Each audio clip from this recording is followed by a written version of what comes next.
Screen দেখা যাচ্ছে? হ্যাঁ,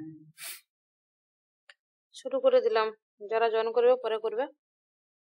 আজকে যোগ দর্শনটা কমপ্লিট করে দেবো উইথ এমসিকিউ। এমসিকিউ পুরো কমপ্লিট করে দেবো। আজকে একটু অন্যভাবে এমসিকিউ রেখেছি, দেখো তোমাদের সুবিধা কিভাবে বলবে। 3টে ল্যাঙ্গুয়েজকে একসাথে রেখেছি। আমি দেখতে পাচ্ছি না। কেউ কিছু বলছিল, বুঝলাম না, বলো। ম্যাম আমি দেখতে পাচ্ছি না। বাকিরা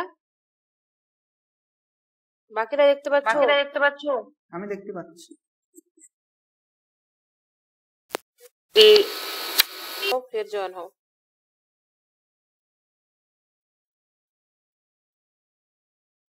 এটা এইবারে পড়েছিল টিআরই 3-তে কোশ্চেন পড়েছিল এটা। কুম্ভক কি? চলো দেখি, আগে রিভিশন করে নি পুরোটা দর্শনটা, যোগ দর্শন, তারপরে এমসিকিউ প্র্যাকটিস করব। আচ্ছা, যোগ দর্শনে যদি বলা হয় যে প্রবর্তক কে, তাহলে সেটা কি হবে? মহর্ষি পতঞ্জল। এবং তার সেই যে সূত্রটা, যোগ সূত্র রচিত যে গ্রন্থ, সেটা হলো যোগ সূত্র। আচ্ছা, সাংখ্য দর্শন এবং যোগ দর্শনের মধ্যে সম্পর্ক কি, তাদের পার্থক্য কি, তাদের মধ্যে ফারাক কি, সেগুলো আমাদেরকে জানতে হবে। কপিলের যে সাংখ্য দর্শন আর তোমার পতঞ্জলির হলো যোগ দর্শন, মানে প্রতিষ্ঠাতা কে এবং তার যে সূত্রটা কি বা মেন গ্রন্থটা কি, সেটা জানা গেল। এবারে বলেছে গীতায় শ্রীকৃষ্ণকে বলেছেন যে জ্ঞানী ব্যক্তি, মানে বলতে চাইছে যে যারা জ্ঞানী ব্যক্তি তারা সাংখ্য এবং যোগ দর্শনকে আলাদা করে দেখবে না। অ্যাকচুয়ালি দুটো দর্শন একই, দুটোকে সমান্তরাল দর্শন বলা হয়ে থাকে। থোড়া পার্থক্য রয়েছে, যেমন সাংখ্য দর্শনে প্রধান আলোচনার বিষয় কি, তত্ত্ব আলোচনা। আর যোগ দর্শনে প্রধান আলোচনা কি, সেখানে হচ্ছে প্রয়োগ করা হয়। যোগ দর্শনের প্রধান বিষয় কি, প্রয়োগ করা হয় বা সাধনা করা হয়, ধ্যান করা হয়। আর পার্থক্যটা কি দেখো, সাংখ্য দর্শনে নিরীশ্বর সাংখ্য, মানে হচ্ছে তোমার ওখানে ঈশ্বরকে স্বীকার করা হয় না, কিন্তু যোগ দর্শনে শেষশ্বরবাদী, অর্থাৎ ঈশ্বরকে তারা স্বীকার করে। সাংখ্য দর্শনকে তারা নিরীশ্বর সাংখ্য বলে, যোগ দর্শনকে শেষশ্বর সাংখ্য বলে। আর উভয় দর্শনে কিন্তু 25টা তত্ত্ব স্বীকার করেছে। যোগ দর্শনে ঈশ্বরকে বিশেষ পুরুষ হিসেবে গণ্য করা হয়। এমনি সাধারণ পুরুষ এবং বিশেষ পুরুষ হচ্ছে গড, সাধারণ পুরুষ থেকে বিশেষ পুরুষ হচ্ছে পার্থক্য কি, সেটা ওখানেতে আমরা দেখব। মোক্ষ লাভের উপায় কি? সাংখ্যবাদে কি মোক্ষ লাভের উপায় হলো বিবেকী জ্ঞান। বিবেক জ্ঞানই হলো মোক্ষ বা মুক্তির উপায়। কি বিবেক জ্ঞান? পুরুষ এবং প্রকৃতির ভেদ জ্ঞান, অর্থাৎ সেটাই হলো বিবেক জ্ঞান, যে পুরুষ এবং প্রকৃতি আলাদা। সেরকম যোগ দর্শনে বলেছে বিবেক জ্ঞানের পাশাপাশি আমাদেরকে যোগ সাধনা করতে হবে, তার মাধ্যমে মুক্তি লাভ করা সম্ভব। জ্ঞান তত্ত্ব যদি এপিস্টেমোলজি পড়ি, কি দুই দর্শনেই কিন্তু 3টে প্রমাণ স্বীকার করে, প্রত্যক্ষ, অনুমান, উপমান। প্রত্যক্ষ, অনুমান আর শব্দ, এই 3টি প্রমাণ কিন্তু স্বীকার করে দুই দর্শনেই। যোগসূত্রের প্রধান 4টা অধ্যায় রয়েছে, সেটা হচ্ছে সমাধিবাদ। এটা প্রচুরবার এক্সামে এসেছে। 4টা অধ্যায় কি কি? সমাধিবাদ, সাধনবাদ, বিভূতিবাদ, কৈবল্যবাদ। এটা সিকুয়েন্সটা আছে প্রচুর। এবং তার সাথে সমাধিবাদ বলতে কি, সাধনবাদ কি, কৈবল্য কি, এটাকে জানতে হবে। সমাধিবাদ মানে হচ্ছে যোগের প্রকৃতি ও উদ্দেশ্য কি, মানে যোগটা কেমন হবে, যোগের প্রকৃতিটা কি, কেন করব যোগটা, তার উদ্দেশ্য কি, সেটা হচ্ছে সমাধিবাদে আছে। সাধনবাদে মোক্ষ লাভের উপায়, তুমি কোন লাভে উপায় করবে, এই কোন উপায়ে তুমি লাভ করবে মুক্তি, সেই উপায়টা বলা থাকে। আর বিভূতিবাদে থাকে যোগ সাধনার দ্বারা অর্জিত অলৌকিক একটা শক্তি। এখানে দেখো প্রকৃতি কি, উদ্দেশ্য কি বলা থাকে, এখানে উপায় কিভাবে করব সেটা বলা থাকে। আর বিভূতিতে কি হয়ে যায়, আমরা ওখানে জ্ঞান অর্জন করে অলৌকিক শক্তি পেয়ে যাই। আর কৈবল্যবাদে একেবারে মোক্ষ মুক্তি হয়ে যায়, মানে একদম আত্মা তার নিজের স্বস্বরূপে বিরাজ করে।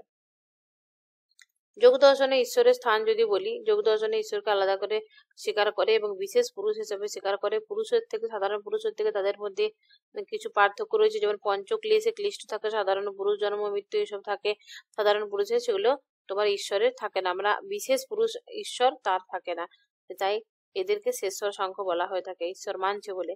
ঈশ্বরের অবস্থান এবং গুরুত্বটা কি? ঈশ্বর তো লেটে জয়েন করছে, তোমরা টাইমে একটু ধ্যান দেবে, একটু আগে জয়েন করবে সেও ঠিক আছে। দেখো ঈশ্বরের অবস্থান বলতে দেখো সমাধি লাভে সহায়তা করে ঈশ্বর, বিশিষ্ট পুরুষ হিসেবে ঈশ্বর, যেমন হচ্ছে যোগ শাস্ত্র মতে, এখানটা ইম্পর্টেন্স, যোগ শাস্ত্র মতে ঈশ্বর সাধারণ পুরুষ, জীবাত্মা থেকে পৃথক। সাধারণ পুরুষ পঞ্চক্লেশ যুক্ত, কর্মভোগ ফল ভোগ করে, বদ্ধ অবস্থায় থাকে কোনো সময়, পরে আবার মুক্তও হয়। কিন্তু ঈশ্বর হলে চির মুক্ত, ক্লেশহীন, কর্মফল মুক্ত, আপ্তবাক্য, আপ্তকাম ব্যক্তি। পুরুষ হচ্ছে তোমার মুক্ত পুরুষ, এক সময় বদ্ধ ছিল, কিন্তু যেটা ঈশ্বর সে একেবারে নিত্য মুক্ত, কোনোদিন বদ্ধ ছিল না। ঈশ্বর অনন্ত জ্ঞান এবং শক্তির অধিকারী পরম পুরুষ। আর স্রষ্টা নন, ঈশ্বর কিন্তু স্রষ্টা হিসেবে যোগ দার্শনিকরা ঈশ্বরকে স্রষ্টা হিসেবে মানে না, যেভাবে নয়ায়িকরা ঈশ্বরকে জগতের স্রষ্টা হিসেবে, রক্ষাকর্তা, পালনকর্তা হিসেবে, অদৃষ্ট হিসেবে মেনেছে, সেটা কিন্তু মানে না। এরা হচ্ছে ঈশ্বরের প্রকৃতি বা জীবাত্মার স্রষ্টা নন। জীবাত্মা, প্রকৃতি, ঈশ্বর, এই তিনটি চিরন্তন সত্য বলেছে। এগুলো কিন্তু ঈশ্বরের সৃষ্টি, জীবাত্মা নয়। ঈশ্বরের বৈশিষ্ট্য দেখো, পঞ্চক্লেশ মুক্ত, কর্ম মুক্ত, বিপাক মুক্ত এবং আশয় মুক্ত। মানে যে পতঞ্জলির মতে ঈশ্বরের যে সংজ্ঞা, ঈশ্বর যে আছে সেটা বোঝাতে গিয়ে বলেছে যে ক্লেশ কর্ম বিপাক আশয় যুক্ত যে সে হলো পুরুষ, নর্মাল পুরুষ। আর ক্লেশ কর্ম বিপাক আশয় যুক্ত, আচ্ছা যেখানে ঈশ্বর এইসব থেকে মুক্ত, ওইটাই আশয় মুক্ত হবে। এটা এইগুলো যদি যুক্ত বলে দিই তাহলে সেটা হবে নর্মাল পুরুষ, এটাকে মুক্ত বলে দিলে মানে এই সমস্ত কিছু থেকে মুক্ত হলো ঈশ্বর। তাহলে পঞ্চক্লেশ কি কি, এটা প্রচুরবার এক্সামে এসেছে, পঞ্চক্লেশ কি এবং তার সিকোয়েন্স কি। অবিদ্যা, অস্মিতা, রাগ, দেশ, অভিনিবেশ। অবিদ্যা কি, অস্মিতা কি, রাগ কি, অভিনিবেশ কি, এগুলো জানতে হবে তোমাদেরকে। কর্মমুক্ত, যেমন কর্ম দুটো, ধর্ম এবং অধর্ম। ঈশ্বর কামনা মুক্ত হয়, কর্ম প্রবৃত্তি থাকে না, তাই কোনো রকমের ধর্ম অধর্ম কোনো কিছু ঈশ্বরের সাথে যুক্ত নয়। বিপাক মুক্ত, বিপাক বলতে কর্মফল, সেটা যে তিনটি, যেমন জাতি মানে জন্ম, আয়ু, ভোগ, এই সমস্ত কিছু থেকে কিন্তু ঈশ্বর মুক্ত। আশয় মুক্ত মানে হচ্ছে কর্মফল থেকে আশয় বা বাসনারূপ যে সংস্কার জন্মায় সেগুলো থেকে কিন্তু ঈশ্বর মুক্ত হচ্ছে। ঈশ্বর কর্মফল ভোগ না করায় তিনি আশয় মুক্ত। সে কর্মই তো করে না, কর্মের ফল ভোগ কিভাবে করবে। তাই বলছে যে পতঞ্জলি যোগ দর্শনে ঈশ্বরকে বিশিষ্ট পুরুষ হিসেবে স্বীকার করেছে এবং এইগুলো থেকে মুক্ত। দেখো জীব মুক্তি এবং মুক্ত ঈশ্বর বলছে। জীব এমনি বদ্ধ জীব হতে পারে, মুক্ত জীব হতে পারে এবং ঈশ্বর, তিন ধরনের করে ভাগ করেছে। জীবের দুটো অবস্থা, একটা বদ্ধ জীব, একটা মুক্ত। একটা বদ্ধ কি, বদ্ধ জীব মানে হচ্ছে আমরা অল্প জ্ঞানী, সীমিত শক্তির অধিকারী, আমরা হচ্ছে বদ্ধ জীব। মুক্ত জীব কোনটা, পূর্বে বদ্ধ ছিল কিন্তু এখন মুক্তি লাভ করেছে। অনেক দেখবে সব ধর্মেই রয়েছে, আমাদের ইসলাম ধর্মেও অনেক মৌলানা রয়েছে যারা একদম, মৌলানা বলা ভুল, একদম পীর পয়গম্বর বলে বা কোন প্রচুর কিছু জ্ঞান অর্জন করে সে একটা অলৌকিক শক্তির অধিকারী। এখন দেখবে তোমার এই কুম্ভ মেলাতে কত রকমের নকল বাবা অবশ্য এসেছে। তো তাহলে এরকম করে প্রচুর সব ধর্মেরই মানুষ রয়েছে যারা তাদের নিজস্ব স্বস্বরূপটাকে লাভ করতে পেরেছে, তারা হচ্ছে মুক্ত পুরুষ। মানে এক টাইম বদ্ধ ছিল বাট পরে মুক্ত হয়েছে। আর ঈশ্বর হচ্ছে বিশিষ্ট পুরুষ। ঈশ্বরের বৈশিষ্ট্যগুলো কি একটু আগে বলেছি, এখানে শর্টে আরো সুন্দর করে লিখে দিয়েছি। ঈশ্বরের কৃপা ছাড়া মুক্তি লাভ অত্যন্ত দূর হয়। ঈশ্বর করুণাবশত সাধকের পথের বাধা দূর করে। ঈশ্বর হচ্ছে যেমন ঈশ্বর নিরন্তর ইয়ে করে, চিন্তা মুক্ত মানে ওই কুচিন্তা মুক্ত। ঈশ্বরে আমরা আত্মসমর্পণ করি, এটা বোঝাতে চেয়েছে আর কি।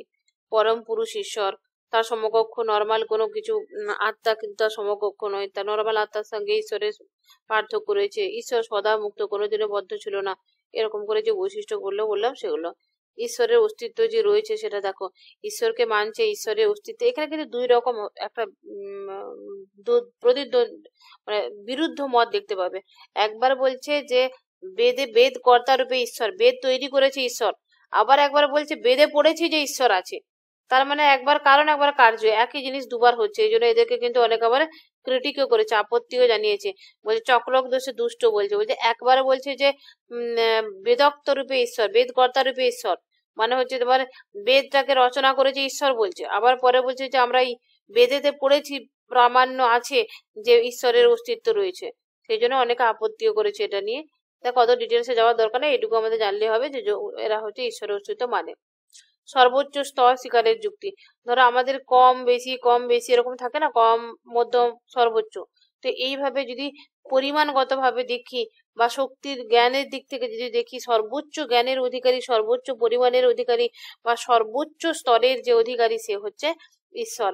পুরুষ এবং প্রকৃতির সংযোগ যুক্তি, পুরুষ এবং প্রকৃতির মধ্যে যে সংযোগ করে, বলছে সাংখ্য মতে পুরুষ প্রকৃতির সংযোগ ছাড়া জগতের উৎপত্তি সম্ভব নয়, মানলাম। কিন্তু পুরুষ চৈতন্য স্বরূপ আর নিষ্ক্রিয়, আর প্রকৃতি অচেতন সক্রিয়। এটা প্রচুর ইম্পর্টেন্স, প্রচুরবার কোশ্চেন আছে। এরা স্বভাবগতভাবে বিপরীত। পতঞ্জলির মতে ঈশ্বরই হলো এমন লোক যে পুরুষ এবং প্রকৃতির সংযোগ ঘটায়, তার অস্তিত্ব স্বীকার্য। তাই বলছে পুরুষ এবং প্রকৃতিতে ওই যে দুজন দুই দিকে যদি রাগ করে থাকলো তাহলে সৃষ্টি কিভাবে হবে, এই সৃষ্টিটাকে ঘটায় ঈশ্বর। পাশ্চাত্যে ডেকাতে দেহ মনের সংযোগ যেরকম বলেছে, সমস্যার ব্যাখ্যা করতে ব্যর্থ হয়েছিলেন তিনি ঈশ্বরের অস্তিত্ব ছাড়া। কর্মফল দাতা রূপে ঈশ্বরকে মানছে, এর সমালোচনা যেগুলো আগে বললাম। চলো, যোগ দর্শনে মনস্তত্ত্ব, যেটা ইম্পর্টেন্ট, সেটা সব থেকে বেশি গুরুত্বপূর্ণ, যোগ দর্শনে মনস্তত্ত্ব। তার আগে দেখি যোগ কি। যোগ শব্দের সাধারণ অর্থ হলো যুক্ত হওয়া। তোমরা শুনতে পাচ্ছ তো? তোমাদের কারো কোনো সমস্যা হচ্ছে না তো? হ্যাঁ দি, শুনতে পাচ্ছি। যোগ শব্দের সাধারণ অর্থ যুক্ত হওয়া। পতঞ্জলি একে কি সমাধি যোগ অর্থে ব্যবহার করেছে। এখানে দেখো, যোগ পড়ার আগে আমাদেরকে চিত্তবৃত্তি কি, চিত্তভূমি কি, এগুলো আমাদেরকে ভালো করে জানতে হবে। তারপরে তো যোগ সাধনা তো সম্পর্কত অসম্পর্কত ভিতরে তখন যাব আমরা ডিটেলসে পড়তে পড়তে। তো যোগের প্রকৃতি বুঝতে গেলে চিত্তবৃত্তি এগুলো সম্পর্কে আমাদের জানতে হবে আগে। দেখো, চিত্ত কি, চিত্তবৃত্তি কি। চিত্ত বলতে আমাদের এই যে দেখো 25টা তত্ত্ব আছে না, এই ছকের সাহায্যে থাকে। এইদিকে থাকে তোমার পুরুষ, এইদিকে থাকলো তোমার প্রকৃতি। হ্যাঁ, প্রকৃতি। এর প্রকৃতি থেকে নেমে আসে তিনটে পরপর। প্রকৃতি থেকে নামে যেমন তোমার হচ্ছে বুদ্ধি, অহংকার, মন, তারপরে পঞ্চ জ্ঞানেন্দ্রিয়, কর্মেন্দ্রিয়, পঞ্চ তন্মাত্র, পঞ্চবায়ু, এরকম করে 25টা তত্ত্ব থাকে। তো এখানে যে তিনটে প্রথম প্রকৃতি থেকে যেগুলো আসে বিবর্তিত হয়ে বুদ্ধি, অহংকার, মন, এই বুদ্ধি, অহংকার, মন, এই তিনটেকে একসঙ্গে জুড়ে যেটা হয় সেটা হলো চিত্ত। এই তিনটি মিলে এটি প্রকৃতির পরিবর্তনশীল অংশ। প্রকৃতি থেকে পরিবর্তন হচ্ছে, প্রকৃতির পরে আসে না বুদ্ধি, অহংকার, মন। তাহলে এই চিত্ত বৃত্তি কি, যে চিত্তটার যখন বিকার হয়, পরিবর্তন হয়ে যায় বা কোনো একটা বিষয়ের সঙ্গে যুক্ত হয়ে যায়, তখন সেটাকে বলা হয় চিত্তবৃত্তি। তাহলে অ্যাকচুয়ালি চিত্ত হলো বুদ্ধি, অহংকার, মন তিনটে একসঙ্গে জুড়ে, আর চিত্তবৃত্তি হলো যখন কোনো কিছুর সাথে যুক্ত হয়ে যায়। বিকার মানে পরিবর্তন হয়, পরিবর্তন মানে হচ্ছে তোমার কোনো কিছুর সাথে যুক্ত হয়ে তার আকার ধারণ করে, সেটা চিত্ত। যেমন একটা উদাহরণ দিয়েছে, দেখো কিভাবে চিত্ত হয়। মানে গতিশীল জলে স্থির চন্দ্রের প্রতিবিম্ব গতিশীল মনে হয়, ঠিক তেমনি ভাবেই চিত্তের বৃত্তিগুলো আত্মার বিকার বলে প্রতীয়মান হয়। উদাহরণগুলো দেখবে ডিটেলসে যদি পড়ার ইচ্ছা হয়।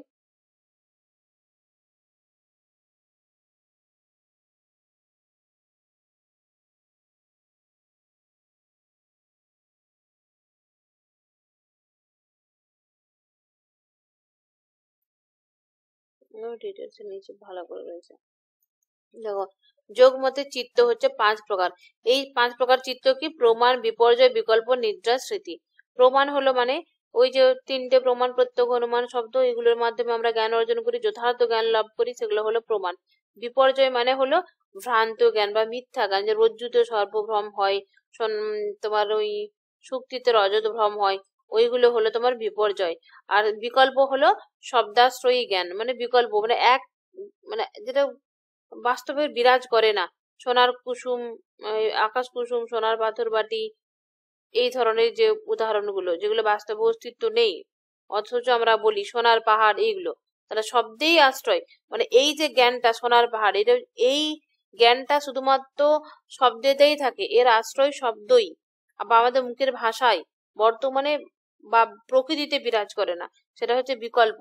আর নিদ্রা হলো জ্ঞানের অভাব। বলে না, এতক্ষণ আমি ঘুমালাম, এত পানি হয়েছে আমি বুঝতেই পারিনি, সব পানি ভেসে গেছে, এত বৃষ্টি হয়েছে সবকিছু ভেসে গেছে যেন জলেতে। তাহলে এরকম ধরনের যে কথাগুলো বলি সেটা হচ্ছে মানে নিদ্রা অবস্থায় আমাদের যে জ্ঞানটা, যে জ্ঞানের অভাব বিষয়ক চিত্তবৃত্তি। গভীর নিদ্রায় জ্ঞানহীনতা। আমরা গভীর নিদ্রাতে থাকি, কিন্তু সকাল উঠে আমরা বলি যে আমরা এত কিছুই জানতে পারলাম না, এটাও একটা জ্ঞান আর কি, এটা হচ্ছে নিদ্রা। আর স্মৃতি হলো তোমার পূর্বের অনুভবগুলো পুনরায় মনে করা, সেটা হচ্ছে স্মৃতি, ওটা নর্মাল বিষয়। এটা চিত্তবৃত্তি দুই প্রকার, একটা হচ্ছে তোমার কত হয় ক্লিষ্ট। তাহলে চিত্তবৃত্তি কটা হলো, একটা ক্লিষ্ট একটা অক্লিষ্ট। ক্লিষ্ট মানে কি পঞ্চক্লেশ যুক্ত, যেমন রাগ দেশ অভিনিবেশ এইসব যুক্ত। অক্লিষ্ট মানে এইসব কোনো কিছু থাকবে না, তার মধ্যে শ্রদ্ধা ভক্তি বৈরাগ্য থাকবে, সেটা হচ্ছে অক্লিষ্ট। আর ক্লেশের পঞ্চক্লেশ একটু আগে বললাম যে পঞ্চক্লেশ বিমুক্ত, পঞ্চক্লেশ থাকে না ঈশ্বরের। এই পঞ্চক্লেশ কি অবিদ্যা অস্মিতা রাগ দেশ অভিনিবেশ। অবিদ্যা হলো কি প্রকৃত বস্তু স্বরূপ, প্রকৃত স্বরূপ সম্বন্ধে অজ্ঞান, মানে প্রকৃত জ্ঞান না থাকা অবিদ্যা। অস্মিতা হলো আত্মা ও চিত্তের অভিন্নতা রোধজনিত অহং অভিমান। রাগ মানে হচ্ছে সুখজনক বস্তুর প্রতি আসক্তি। দেখবে যদি আমাদের কোনো কিছু সুখজনক বস্তু, সুখ কিছু নিতে ইচ্ছা করে, ঠিক আছে, যেমন আমার আমার ইচ্ছা করছে যে আমি এখন একটা ব্র্যান্ড, আমি সুন্দর একটা জামা নেব, নিতে ইচ্ছা করছে কিন্তু আমি পাচ্ছি না, তখন আমার খুব রাগ হচ্ছে। তাহলে সুখ পাওয়ার ইচ্ছা হয়, সেটা না পেলে আমাদের রাগ হয়। তাহলে রাগ হলো কি সুখজনক বস্তুর প্রতি একটা আসক্তি থেকে রাগ হচ্ছে। দেশ মানে কি আমরা দুঃখ কষ্ট কেউ নিতে চায় না, আমরা কেউ কষ্ট ভোগ করতে চায় না, কষ্ট যাতে না পাই তার জন্য আমরা কত রকম কিছু চিন্তা করি। দুঃখজনক বস্তু থেকে আমরা বিতৃষ্ণা প্রকাশ করি, দুঃখ যেন পেতেই কেউ চায় না। কিন্তু আমি আমার ব্যক্তিগত মত একটা বলছি, কারো জীবনে যে দুঃখ আসে আসে জানি, এখানে যারা রয়েছে আমি থেকে শুরু করে সবাই, প্রত্যেকটা মানুষের জীবনে দুঃখ রয়েছে, কিছু না কিছু আছে, জগৎ দুঃখময়, এটা একদম, কেউ যদি বলে দুঃখ নয় সে মিথ্যা বলছে। দুঃখ থাকবেই, তবে একটা জিনিস মনে রাখবে, দুঃখটাকে দুঃখ করে আলাদা করে ওই যেরকম দুঃখের মতো করে সেলিব্রেশন করার দরকার নাই। সুখটা যেরকম বেশিক্ষণ থাকে না, দুঃখ বেশিক্ষণ থাকে না। আর দুঃখটাকে দুঃখের সংজ্ঞা আমরাই দিয়েছি, ওরকম ভাবে বেশি ভ্যালিড মানে বেশি গুরুত্ব দেওয়ার দরকার নাই তাকে।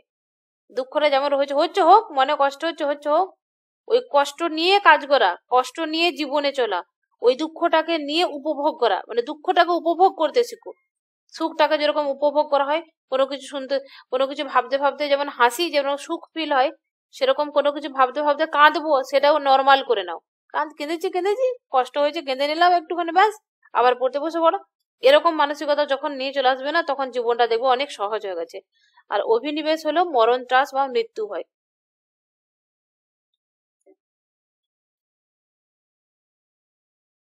বৈরাগ্য দুটো, অপর বৈরাগ্য, পর বৈরাগ্য। আচ্ছা, যোগের লক্ষ্য কি? যোগের লক্ষ্য হলো চিত্তবৃত্তি সম্পূর্ণ নিরোধ করা, মানে হচ্ছে চিত্তবৃত্তির সঙ্গে যুক্ত হওয়াটাকে বন্ধ করা। বৃত্তি বলতে এখানে বিষয়ের সাথে যুক্ত হওয়াটা। তাহলে চিত্ত আলাদা বিষয় আলাদা যখন হয়ে যাবে, পুরুষ আর প্রকৃতি যখন আলাদা হয়ে যাবে, তখন যোগ সাধনার ফলে তাড়াতাড়ি মুক্তি সম্ভব। এটা হচ্ছে যোগের দর্শনে বলে। যোগ দর্শনের এই যে চিত্ত ভূমির আগে আমাদের হচ্ছে মানসিক অবস্থা, যেটা হচ্ছে চিত্ত বললাম, অহংকার, কি বুদ্ধি অহংকার মন, তিনটে হচ্ছে চিত্ত। আর বিষয়ের সঙ্গে যখন যুক্ত হয় সেটা চিত্ত বৃত্তি। আর চিত্ত ভূমি কি? চিত্ত ভূমি, ভূমি ভূমি মানে হচ্ছে মানে মন। তাহলে চিত্ত ভূমি হলো মনের অবস্থা, মনের যে স্তর। তাহলে যোগ দর্শনে বা যোগ শাস্ত্রে কি বলা হয়? চিত্তবৃত্তির নিরোধকে বোঝানো হয়েছে তোমার যোগ। যোগ মানে কি? যোগ মানে কিন্তু ওই যোগ করা ওরকম নয়, এখানে হচ্ছে চিত্তবৃত্তির নিরোধ, তাকে বলছে যোগ। আর এখানে দেখো চিত্ত কি? মন, মন অহংকার বুদ্ধি, বুদ্ধি অহংকার মন, এই তিনটেকে একসঙ্গে জুড়ে হচ্ছে চিত্ত। আর এই তিনটে গুণ সত্য রজতম তারতম্য অনুসারে বিভিন্ন স্তরে বিভক্ত হয়। তাহলে এই যে মনের যে স্তরগুলো, পাঁচটা স্তর থাকে, সেই মনের স্তরগুলোকে বলে চিত্তভূমি। চিত্তভূমি হলো তোমার ক্ষিপ্ত মূলে বিক্ষিপ্ত একাগ্র নিরুদ্ধ। ক্ষিপ্ত কি? এখানে রজ এবং তমগুণের প্রাধান্য থাকে, এগুলো মনে রাখতে হবে। ক্ষিপ্ততে রজ এবং তমগুণের প্রাধান্য থাকে, মূঢ়তে তমগুণের প্রাধান্য থাকে, বিক্ষিপ্ততে কি থাকে? বিক্ষিপ্ততে তমগুণের প্রাধান্য থাকে, রজগুণের আধিপত্য বজায় থাকে। একাগ্র হচ্ছে সত্যগুণের প্রাধান্য থাকে, ঠিক আছে। এখানে হচ্ছে রজ এবং তমগুণের প্রভাব থেকে মুক্ত হয়। এখানে ডিটেলসে, অতটা ডিটেলসে না হলেও কোশ্চেন আসে যে এই চিত্তভূমি কি, চিত্তভূমির যে স্তরগুলো কি কি। এবং এই যে এটা থেকে বেশি কোশ্চেন আছে। একাগ্র চিত্ত, একাগ্র চিত্তে কি রজ তমগুণের প্রভাব লুপ্ত হয়ে যায়, এখানে শুধু সত্যগুণ থাকে। আর সত্যগুণ থাকে বলে এখানে কিন্তু তোমার সমাধির সম্প্রজ্ঞাত সমাধিতে এখানে চলে আসে। আর লাস্ট স্টেজ যেটা, সেটা হচ্ছে নিরুদ্ধ। নিরুদ্ধ হচ্ছে অসম্প্রজ্ঞাত সমাধি। দেখো এটা এইটুকু মনে রাখতে হবে তোমাদেরকে, ভেতরে যদি মনে রাখো যে একাগ্র চিত্তে হচ্ছে সম্প্রজ্ঞাত সমাধি বোঝাচ্ছে হয়, আর নিরুদ্ধ চিত্তে আমাদের অসম্প্রজ্ঞাত সমাধিতে চলে আসে। অসম্প্রজ্ঞাত সমাধি মানে কোনো একটা বিষয়কে সামনে রেখে সমাধি করা, যেটা ধ্যান করা। আর অসম্প্রগত মানে একবার পূর্ণ মুক্ত হয়ে যায়, সেখানে কোনো কিছু থাকে না, একেবারে স্বস্বরূপে অবস্থান করে আত্মা তার। এই দেখো, যোগের বা সমাধির প্রকারভেদ হচ্ছে দুটো, সম্প্রগত অসম্প্রগত। সম্প্রগত সমাধি হচ্ছে সজীব সমাধি, আর অসম্প্রগত সমাধি পূর্ণ সমাধি। এটা মনে রাখবে, এটা কোশ্চেন আসে অনেকবার। তাহলে সম্প্রগত সমাধি হচ্ছে সবিতর্ক, সবিচার, সানন্দ, শাসমিত, এটা হলো তোমার সম্প্রগত সমাধি। চারটা যে স্তর, সবিতর্ক কি, সবিচার কি, এটা ভেতরে ভেতরে কোশ্চেন আসে। সবিতর্ক মানে হচ্ছে বাহ্য স্থূল বিষয় ধ্যান, এটা মনে রাখবে। সবিতর্ক বাহ্য স্থূল, সবিচার বাহ্য সূক্ষ্ম, সানন্দ আধ্যাত্মিক অর্থাৎ আন্তরিক স্থূল বা হ্যাঁ আন্তরিক স্থূল বা আধ্যাত্মিক স্থূল, আর শাসমিত হচ্ছে আন্তরিক বা আধ্যাত্মিক সূক্ষ্ম। প্রথমে কি হলো, বাহ্য স্থূল বাহ্য সূক্ষ্ম, পরেরটা হচ্ছে আন্তরিক বা আধ্যাত্মিক স্থূল, তারপরটা হচ্ছে আন্তরিক বা আধ্যাত্মিক সূক্ষ্ম। এটা মনে রাখতে হবে। সজীব সমাধি বলতে সম্প্রগত সমাধিকে বলে, কারণ এখানে কোনো বিষয়কে কেন্দ্র করে করা হয়ে থাকে। অসম্প্রগত সমাধি পূর্ণ সমাধি, এখানে কোনো কিছুকে ভর করে কোনো কিছু করা হয় না, একেবারে একদম বাহ্য বিষয় থেকে বিমুক্ত হয়ে যায়, এখানে পূর্ণ সমাধি বলা হয়, কৈবল্য বলা হয়ে থাকে। এখানে পরম পুরুষার্থ বা আত্মা তাত্ত্বিক দুঃখ নিবৃত্তির চূড়ান্ত একটা পর্যায়। আর অষ্টাঙ্গ যোগ কি, 8-fold পাথ অফ যোগা, এটা বহুত ইম্পর্টেন্স। তার এই যে 8টা নাম কি কি, সিকোয়েন্স কি কি, যেমন যোম নিয়ম, আসন, প্রাণায়াম, প্রত্যাহার, ধারণা। দেখো ধ্যান ধারণা বলি না, প্রথমে ধারণা, ধ্যান, সমাধি, এটা মনে রাখতে হবে সিকোয়েন্সটা। এবারে যোম কি, যোম কি কি, যোম হলো তোমার 5টা, সেগুলো হলো তোমার অহিংসা, সত্য, অষ্ট, ব্রহ্মচর্য, অপরিগ্রহ। অহিংসা কি, সত্য কি, অষ্ট কি, এইগুলো কোশ্চেন আসে। যোগ দর্শন হচ্ছে এমন একটা দর্শন যেখানে অনেক ছোট এবং কনসেপ্ট মাত্র কয়েকটি গোনা গোনা, এবং এখান থেকে অল্প পড়ে বেশি নাম্বার পাবে। যেমন চিত্তভূমি কি, বৃত্তি কি, চিত্তভূমির 5টা স্তর কি কি। এবারে হচ্ছে অষ্টাঙ্গিক মার্গের কথা বলেছে, এই অষ্ট অঙ্গগুলো কি কি, অষ্ট অঙ্গের সিকোয়েন্সটা কি কি, এক একটা অঙ্গর আবার ভিতরে যোম কটা, 5টা। অহিংসা, সত্য, অষ্ট, ব্রহ্মচর্য, অপরিগ্রহ। অহিংসা কি, সত্য কি, অপরিগ্রহ কি, এইগুলো কি, এগুলো কোশ্চেন আসে ভেতরে ভেতরে একদম পুরে। অহিংসা হচ্ছে কায়িক, বাচিক, মানসিক, একেবারে ভাবে মনকে কষ্ট না দেওয়া। সত্য মানে ট্রুথফুলনেস, যথাযথভাবে মিথ্যাচার থেকে বিরত থাকা, সত্য কথা বলা। অস্টেয় মানে হচ্ছে তোমার নন স্টিলিং, অপরের দ্রব্য চুরি না করা। ব্রহ্মচর্য মানে হচ্ছে তোমার একেবারে ওই ইন্দ্রিয়কে সংযম করা, মানে কামজ যে চিন্তা ভাবনাকে পরিহার করা, মানে সেক্সুয়াল বিষয় থেকে নিজেকে আলাদা করে রাখা। অপরিগ্রহ মানে হচ্ছে নন পজিটিভনেস, প্রয়োজনের অতিরিক্ত তুমি গ্রহণ করবে না, এই যেটা আদানি আম্বানি করে নিয়েছে, প্রয়োজনের অতিরিক্ত নিজেদের কাছে রেখে দিয়েছে, সোনার জামা পরে পরে ঘুরছে, আর এইদিকে আমরা খেতে পড়তে পারছি না, এটা একেবারে উচিত না। এরপরে নিয়ম মানে হচ্ছে সদাচার অনুশীলন, ঠিক আছে, কি কি অনুশীলন করবে, আমাদের কি কি হওয়া উচিত। তাহলে পঞ্চ নিয়ম কি কি, প্রচুর ইম্পর্টেন্স। শৌচ, সন্ত, তপ, সাধ্যা, ঈশ্বর প্রণিধান, এখান থেকে কোশ্চেন এসেছে। তাহলে শৌচ কি মানে হচ্ছে পরিষ্কার থাকা, দুই ধরনের, একটা বাহ্য একটা অন্তর। দেখো বাহ্য দিক থেকে আমরা শরীরকে, অনেক মানুষের হয় দেখবে আমরা শরীরে কিন্তু পরিষ্কার পরিচ্ছন্ন একদম সেন্ট টেন্ট মেখে একদম দামি জামা কাপড় বুট শুট পরে একদম রয়েছি, ভেতরটা আমাদের একদম নোংরা। অনেক মানুষ রয়েছে বাইরেটা তার নোংরা, বা সেরকম অত বাইরে দেখাবারটা করেনি, মানে দেখানোটা করে না, বাট তার ভেতরটা খুব শুদ্ধ বা ভেতরটা খুব নির্মল তার। তো এখানে বলা যায় যে শৌচ বলতে বাহ্য এবং ভেতর দুটোকেই পরিষ্কার রাখতে হবে। তোমার সেটা কিভাবে, সুচিন্তা করতে হবে, কুচিন্তাকে বর্জন করতে হবে। সন্তোষ মানে হচ্ছে যা তোমার কাছে আছে তাতেই সন্তুষ্ট থাকা, ঠিক আছে, বেশি অহেতুক আকাঙ্ক্ষা রেখে কষ্ট পাওয়ার দরকার নেই। এবার এখন যদি আমি ঘরে বসে বসে বলি আদানি আম্বানির বউ কত সুন্দর একদম জুয়েলারি গুলো পরেছে, আমি যদি পেতাম আমি পাবো, এরকম আকাঙ্ক্ষা নিয়ে যদি বসে থাকি, কোনো কিছু কাজ না করি, কোনো কিছু হবে না। তপ মানে হচ্ছে তোমার সংকল্প সাধন ও কষ্ট সহন, একদম করতে হবে, এটা সত্যি।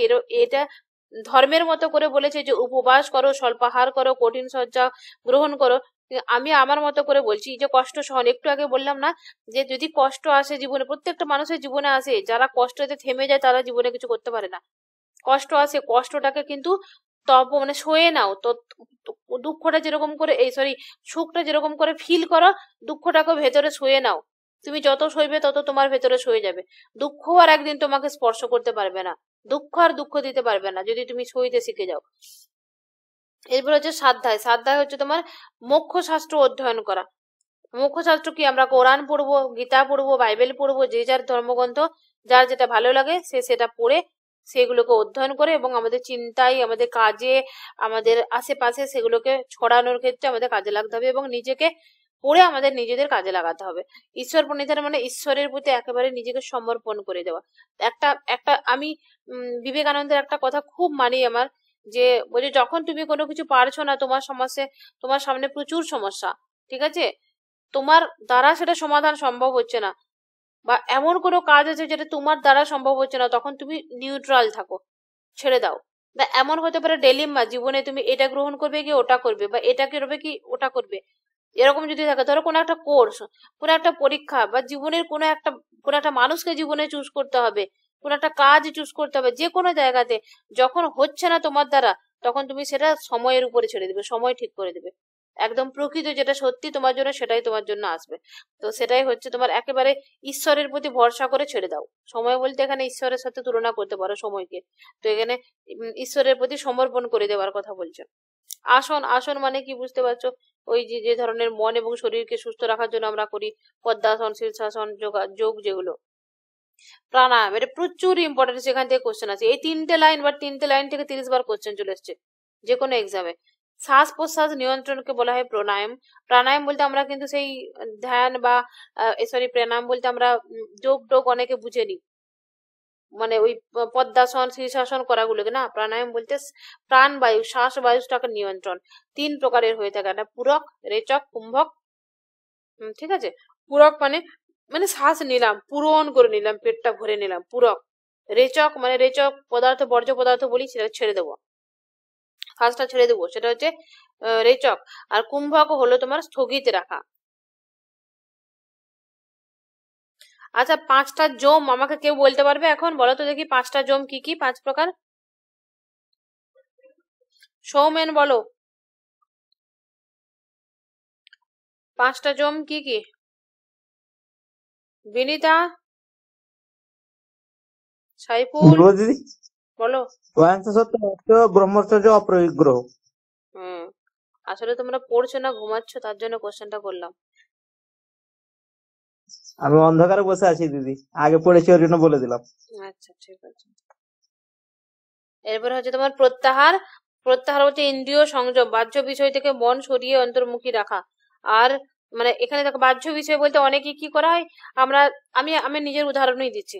আমার যখন যেটা ফিল হয়, আমার চোখের সামনে যখন যেটা থাকে, যে কোনো জামা আমি যে কোনো ভাবে আমি চলে যাই। মেন কথা হচ্ছে এটা শুধু মেনে চলি যে আমি কোন জায়গায় যাচ্ছি, অতএব সেইভাবে ড্রেস পরো। আমি যদি স্কুলে যাই, আমি যদি ইউনিভার্সিটিতে যাই, আমি কিন্তু জিন্স টপ পরে যেতে পারি না। আমি মার্কেটে গেলে পরে যেতে পারি, বাট ওখানে পারি না। শুধু ওইটুকু ফলো করি।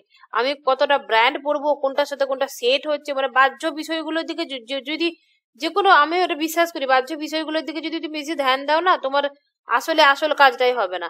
তো সেরকম ইন্দ্রিয় সংযম, ইন্দ্রিয়কে সংযত করতে হবে। আমাকে যদি কেউ বলে তুমি এত টাকা রোজগার করছো, তুমি কেন এভাবে চলছো? তুমি তো নিজের গাড়ি করে প্রত্যেকদিন যাতায়াত করো, কেন অটোয় করে যাতায়াত করবে? তাহলে এখানে বাহ্য বিষয়গুলোকে নিয়ন্ত্রণ করতে হবে, মনকে আমাদেরকে নিয়ন্ত্রণ করতে হবে, মানে মনটাকে বাইরের দিকে না ছড়িয়ে অন্তর্মুখী করতে হবে। এটা একদম প্রচুর ইম্পর্টেন্স, প্র্যাকটিস করবে। যোগ দর্শন এমন একটা দর্শন না, খুব গুরুত্বপূর্ণ। এক তো ছোট, কোশ্চেন প্রচুর আসে, অল্প পড়ে বেশি নাম্বার পাবে। তার থেকেও বড় কথা হচ্ছে জীবনে প্রয়োগ করলে জীবন পাল্টে যাবে।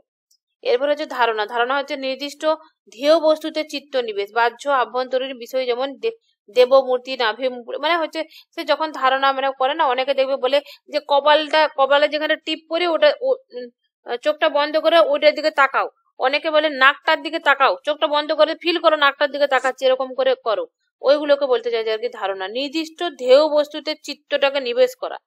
ধ্যান হচ্ছে চিন্তা প্রবাহের চির বিচ্ছিন্নতা, ধারণার গভীরতর দীর্ঘকালীন এটা একটা অবস্থা। যখন ধারণাটা যখন অনেক টাইম হয়ে যায়, ধরো আমি চোখটা বন্ধ করলাম, আমি আমার যেখানে টিপ করেছি ওখানটার দিকে তাকাবার চেষ্টা করছি, বা নাকের ডগটায় তাকাবার চেষ্টা করছি। কেউ কারো ভালোবাসার মানুষকে চিন্তা করতে পারে, মাকে চিন্তা করতে পারে, বাপকে করতে পারে, কেউ কোনো ঠাকুরকে মানে কোনো একটা ঠাকুরকে সামনে রেখে দেখে করতে পারে। সেটা ধারণাটা যখন অনেক টাইম ধরে হয়ে যাবে, সেটা হয়ে যাবে ধ্যান। তারপরে সমাধি, মানে তার একেবারে সমাধি স্তরে চলে যাবে। ওই যে এখানে ধ্যেয় বস্তু এবং ধ্যানকারীর মধ্যে পার্থক্য থাকবে না। ওই যে যদি কেউ যদি গডকে বা কোনো একটা ঈশ্বরকে বা কোনো দেবতাকে দেখে সে ধ্যানটা ধারণাটা শুরু করেছিল, ধ্যান করছিল তাকে নিয়ে, সেই তখন ধ্যেয় বস্তু আর ধ্যানকারী মানে যে করছে তারা দুটোকে এক হয়ে যায়, যেমন বাবা হয়ে যায় আর কি। ঠিক আছে, প্রকৃত বাবা। ঠিক আছে। আচ্ছা, অষ্টযোগের তোমাদের নেট কানেকশন বন্ধ হয়ে যাবে, মোবাইল চার্জ করতে। হ্যাঁ, অষ্টযোগের যে দুটো বিভাগ, একটা হচ্ছে তোমার বহিরঙ্গ আর অন্তরঙ্গ। বহিরঙ্গের 5টা পড়ে, অন্তরঙ্গে 3টে, ধারণা, ধ্যান, সমাধি। আচ্ছা, এখানটা দেখো, এটা প্রচুর ইম্পর্টেন্স। এটা মানুষ এখানে তো থেমে যায় যে যোগ সাধনা লব্ধ অলৌকিক শক্তি। যোগ করার পরে কিন্তু অলৌকিক শক্তি পাওয়া যায়।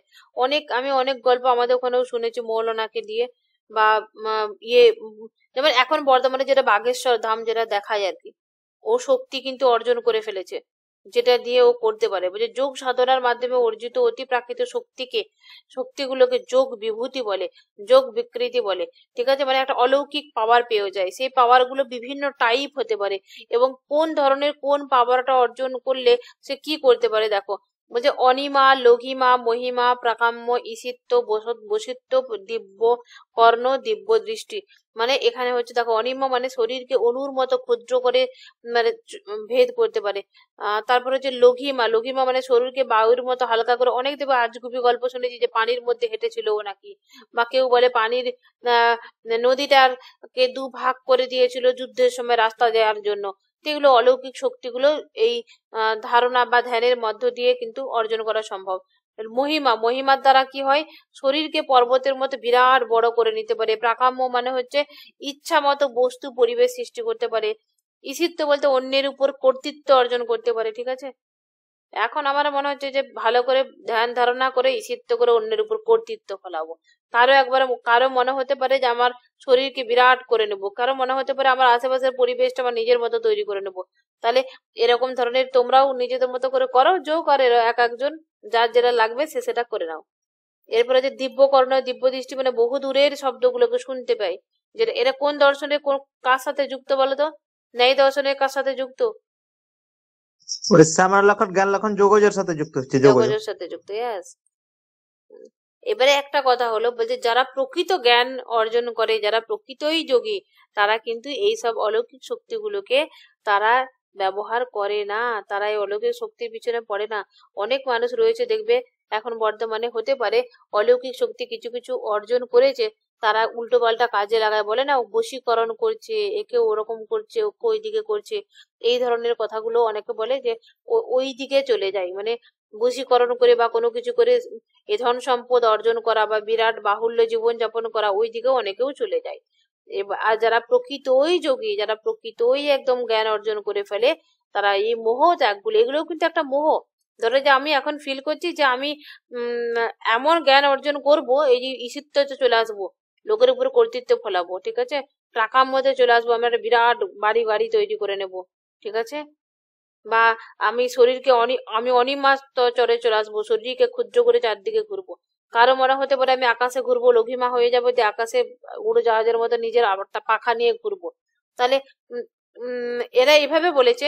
তো আমাদের যে প্রাকৃতিক যে বিষয়গুলো বা প্রাকৃতিক যেই সম্পদগুলো, সেগুলোর পিছনেও অনেকে ছোটে। তো এই ছোটাগুলোও মোহ। মানে এত কিছু যোগ করা, ধ্যান ধারণার করার পরেও কিন্তু অনেক বাবা রয়েছে, অনেক মৌলানা রয়েছে, তারা মোহের পিছনে ছুটছে। তারা প্রকৃত যোগী নয়, প্রকৃত জ্ঞানী নয়। প্রকৃত যোগী যারা, তারা এইসব থেকেও মুক্ত হয়ে যাবে, তারা একেবারেই মুক্তির দিকে কাজ করবে, আত্মসাক্ষাৎকারে লেগে পড়বে, মুক্তি লাভে মনোনিবেশ করবে। চলো এমসিকিউ দেখি, ট্রাই করেছি দেখো, 3টে করে ল্যাঙ্গুয়েজ আকাশে দিয়ে দিয়েছি। যোগ দর্শনের প্রতিষ্ঠাতা কি? Who is the founder of the yoga philosophy? এটা কে হবে? হবে পতঞ্জলি। তোমাদের কোশ্চেনে রেখেছি, আনসার দেবো ওইদিকে। যোগ দর্শনের কয়টি অঙ্গ, মানে how many limbs are there in yoga philosophy? Yoga दर्शन में कितने अंग होता है? क्या होगा? এ হয়ে যাবে 8টা। তারপরে হচ্ছে তোমার অষ্টাঙ্গ যোগের প্রথম দুটো অঙ্গ কি কি বলো? যম, নিয়ম, তাই তো? তারপরে স্থির সুখ মাসনম, মানে এখানে এটা হবে তোমার সুখজনক ও স্থির আসন, এরপরে আসছে তোমার প্রাণায়াম। প্রাণায়াম বলতে ওই যে শ্বাস প্রশ্বাসের যে নিয়ন্ত্রণ, সেটা হলো তোমার প্রাণায়াম। যমের মধ্যে তিনটি অন্তর্ভুক্ত কি কি? যম কি কি ছিল? অহিংসা, সত্য, অষ্টেয়, ব্রহ্মচর্য, তাই তো? অহিংসা, সত্য, অষ্টেয়, ব্রহ্মচর্য। মানে এখানে কি হবে? কোনটা নয় বলেছে নাকি? অন্তর্ভুক্ত নয়, নয় বলেছে, নয় বলেছে মানে কোনটা হবে বলতো? প্রাণিধানটা হবে না, তাই তো? হুম। নিয়মের মধ্যে কোনটি অন্তর্ভুক্ত? পঞ্চ যে নিয়ম, শৌচ, সন্ত, তপ, সাধ্যা, ঈশ্বর প্রণীতার, মানে এইগুলো হবে। শৌচ, সন্ত, তপ তিনটেই আছে, তাহলে এইগুলো হবে উপরের একাধিক। 7 নাম্বার কোশ্চেনে প্রত্যাহার। প্রত্যাহার কি? হোয়াট ইজ প্রত্যাহার? প্রত্যাহার হতে ইন্দ্রিয় সংযম, মানে যেটা তোমার লাগবে না সেটার পিছনে ছোটার দরকার নাই, প্রত্যাহার করো। ধ্যান হলো কি? ধ্যান হলো তোমার একাগ্র চিত্র ধ্যান করা, কনসেন্ট্রেটেড মেডিটেশনের কথা বলছে ধ্যান। সমাধি বলতে কি বোঝায়? সমাধি হলো তোমার ধ্যানের চরম অবস্থা, তাই তো? প্রথমে ধ্যান দিয়ে শুরু হয়, কোন একটা বিষয় দিয়ে ধ্যান হয়, ধ্যানটা অনেক সময় হলে সব চরম অবস্থাটা হয়ে যায় তোমার, এই ধারণাটা অনেক সময় হলে তখন হয়ে যায় তোমার ধ্যান। আসনের মূল উদ্দেশ্য কি? আসনের মূল উদ্দেশ্য শরীরকে স্থিতিশীল করা, মনকে একাগ্র করা, স্বাস্থ্য সংরক্ষণ করা। আচ্ছা, এখানে হচ্ছে আসন। আসন হ্যাঁ সবগুলোই হয় শরীরকে, আমরা আসন কিন্তু শরীরকে স্থিতিশীল করার জন্য, মনকে চুপ করানোর জন্য এবং স্বাস্থ্য ভালো রাখার সবগুলোর জন্য কিন্তু আসন করি। কুম্ভক কি? এটা প্রচুর ইম্পর্টেন্ট, এইবারেতেই কোশ্চেনে এসেছিল টিআরই 3 তে, যে একটু কুম্ভক হলো তোমার, দেখো শ্বাস গ্রহণ যদি হয় এটা হবে তোমার পূরক, শ্বাস ত্যাগ হবে রেচক, আর শ্বাস ধারণ হবে তোমার, মানে প্রথমে জোর করে নিলাম কিছুক্ষণ রেখে দিলাম সেটা হচ্ছে কুম্ভক, ছেড়ে দিলাম সেটা হলো রেচক। রেচক হলো কি? এটা একটু আগে বললাম, রেচক হলো তোমার শ্বাস ত্যাগ করা, এক্সহেলেশন। আচ্ছা, পূর্ণ প্রাণায়াম কি? পূর্ণ প্রাণায়াম বলতে তিনটে একসঙ্গে যখন হবে সেটা হবে পূর্ণ প্রাণায়াম, যে শ্বাস গ্রহণ, শ্বাস কিছুক্ষণ ধরে রাখবো এবং তারপরে ছেড়ে দিলো, ধীরে ধীরে ছেড়ে দেবো, এই তিনটে একসঙ্গে হলে সেটাকে বলা হয় পূর্ণ প্রাণায়াম। ধারণা। ধারণা মানে কি? কোন একটা বিষয়কে কেন্দ্র করে ধ্যেয় বস্তুতে চিত্ত যখন একাগ্র হয় তখন সেটা হচ্ছে ধারণা। আচ্ছা, এগুলো কোশ্চেন তোমরা আনসার দাও দেখি। সবাই অ্যাক্টিভ হবে, একে একে বলো তো, সবাই মিলে বলো যোগ দর্শনের প্রতিষ্ঠাতা কে? ফটাফট বলো। পতঞ্জলি। পতঞ্জলি। পতঞ্জলি। এরপরে অন্য কেউ বলো। অষ্টাঙ্গ যোগে মোট কটা অঙ্গ রয়েছে? একটা। আচ্ছা, এরপরে অন্য কেউ বলে অষ্টাঙ্গ যোগের প্রথম দুটো অঙ্গ কি কি? যম, নিয়ম।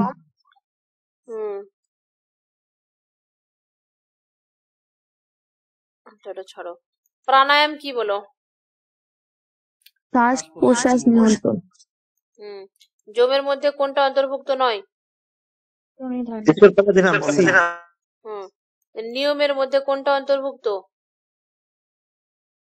সব কটাই। প্রত্যাহার কি? ইন্দ্রিয় সংযম। ধ্যান কি? একাগ্র চিত্ত ধ্যান। সবাই ট্রাই করার চেষ্টা করো। সমাধি বলতে কি বোঝায়? ধ্যানের চরম অবস্থা। আসনের মূল উদ্দেশ্য কি?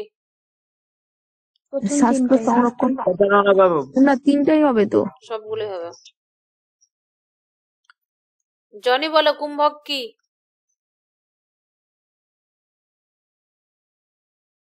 জনি আছে না নাই গো? চুপচাপ কেন? বিনীতা আর কে? সৌমেন। শ্বাস ধারণ। রেচক। শ্বাস ত্যাগ। পূর্ণ প্রাণায়াম। এটা একত্রিত। শ্বাস গ্রহণ, শ্বাস ধারণ, শ্বাস ত্যাগ, সম্বর। ধারণা। বস্তুদের চিত্র। একদম। যোগ দর্শনের প্রধান লক্ষ্য কি? আত্মার মুক্তি। আত্মার মুক্তি। দিদি তিনটেই। শারীরিক সুস্থতা, মনোসংযম, হ্যাঁ তিনটেই দেওয়া যায়। প্রধান লক্ষ্য বলেছে আবার।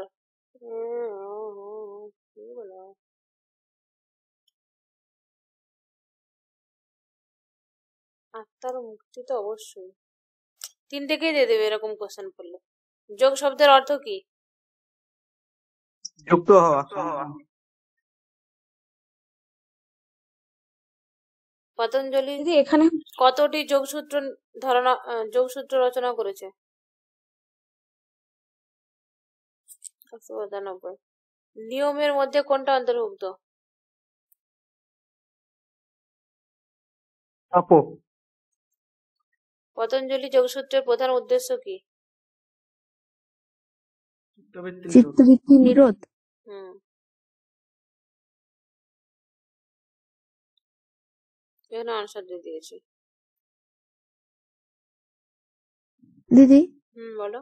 যে ওটা তো প্রধান বলেছে, তো ওখানে তিনটা কিভাবে প্রধান মানে যোগ দর্শনের হয়তো প্রধান লক্ষ্য কি বলেছে? প্রধান লক্ষ্য বলেছে বটে, কিন্তু এরকম ধরনের যদি কোশ্চেন থাকে না, প্রধান লক্ষ্য তো একেবারে যদি বলা হয় চিত্তবৃত্তি নিরোধ ওরকম বলবে বা কৈবল্য হবে, আত্মার মুক্তি।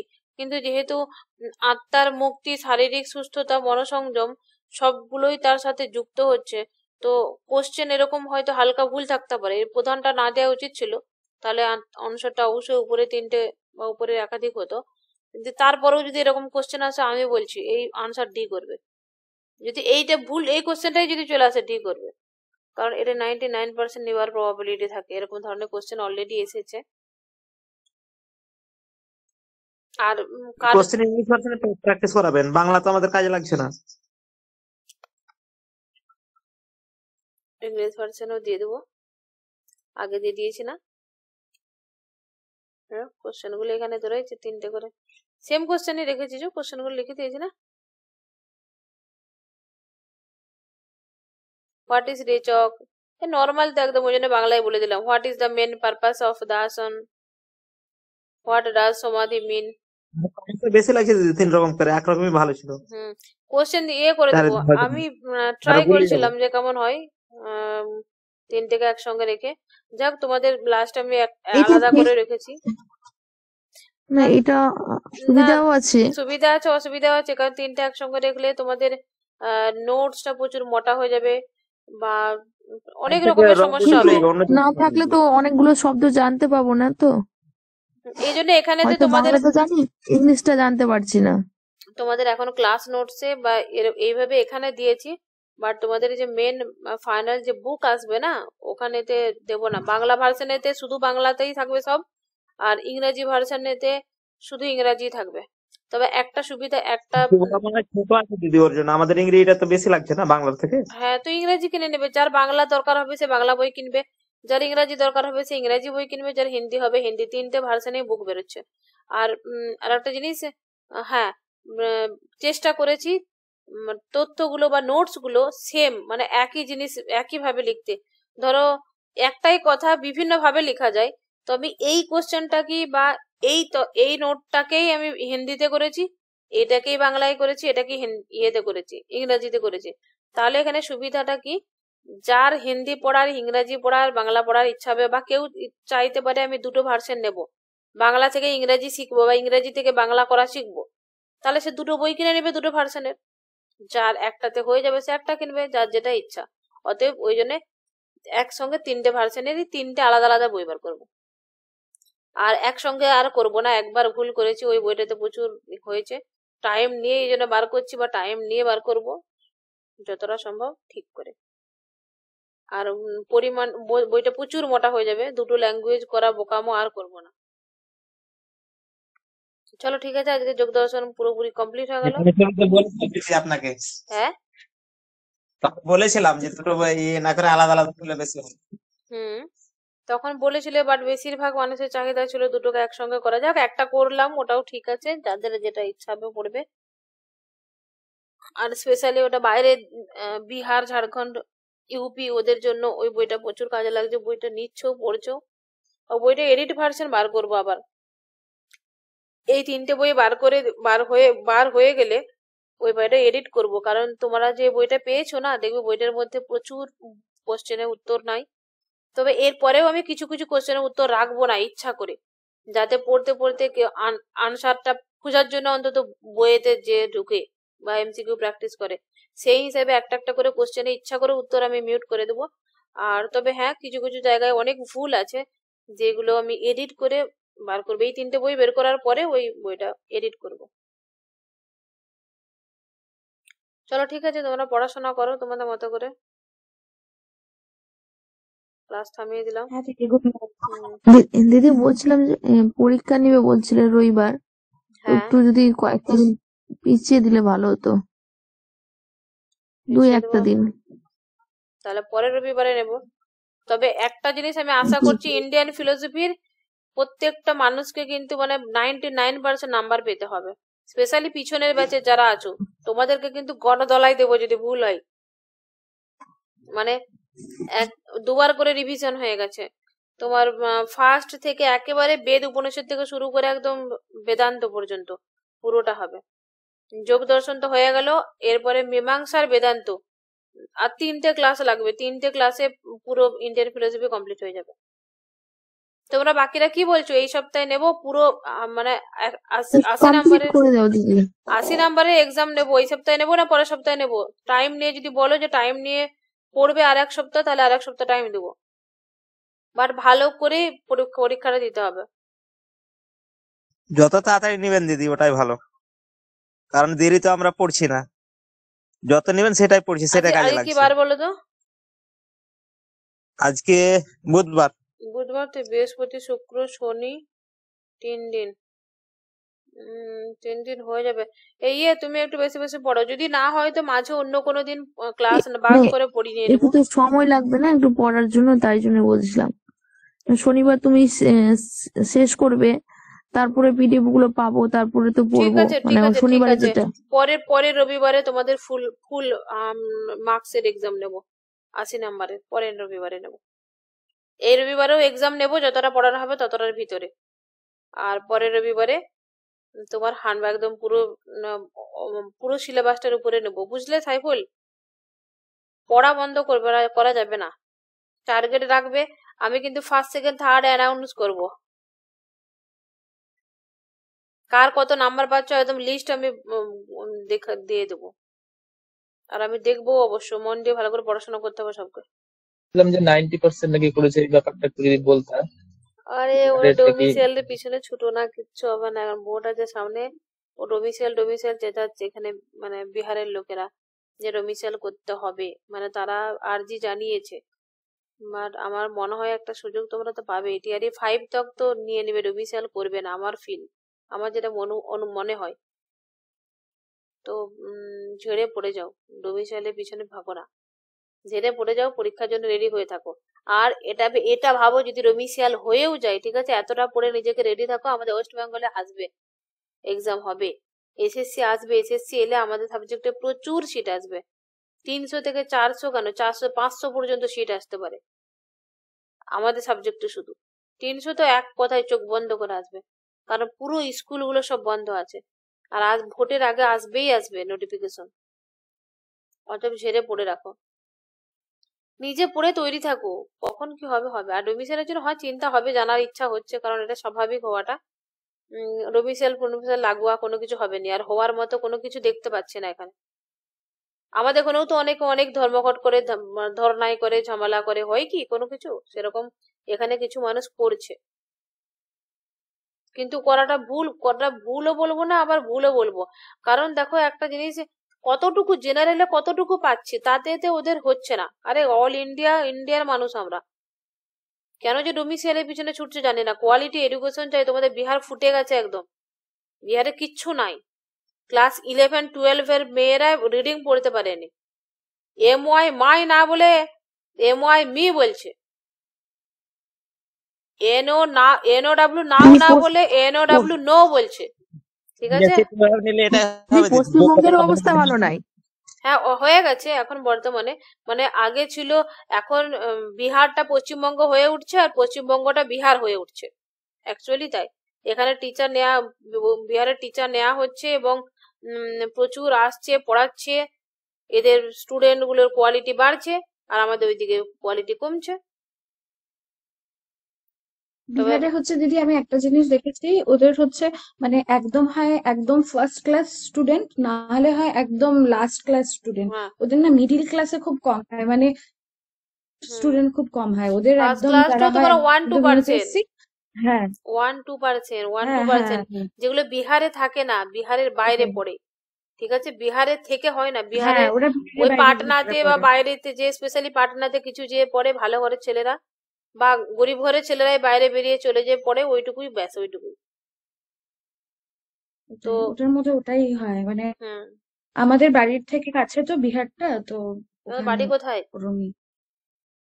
আমার বাড়ি তো ইসলামপুরে, শিলিগুড়ির কাছে। বিনীতা, তো ওখান ইসলামপুর? থেকে মানে- তুমি হ্যাঁ বিনীতা না? হ্যাঁ হ্যাঁ ইসলামপুর। হ্যাঁ আচ্ছা। হ্যাঁ দিদি। হুম, জানি ইসলামপুর তো অ্যাটাচ। আমি হ্যাঁ। আবার এক্সাম দিয়েছিলাম জানো, আমার ওখানেই পড়েছে জব, এই 4 তারিখে ও জয়েনিং আচ্ছা। ছিল। হ্যাঁ, এইবারেরটাতে ওখানেই পড়েছিল, বাট আমি জয়েন ও করিনি। আচ্ছা। হুম।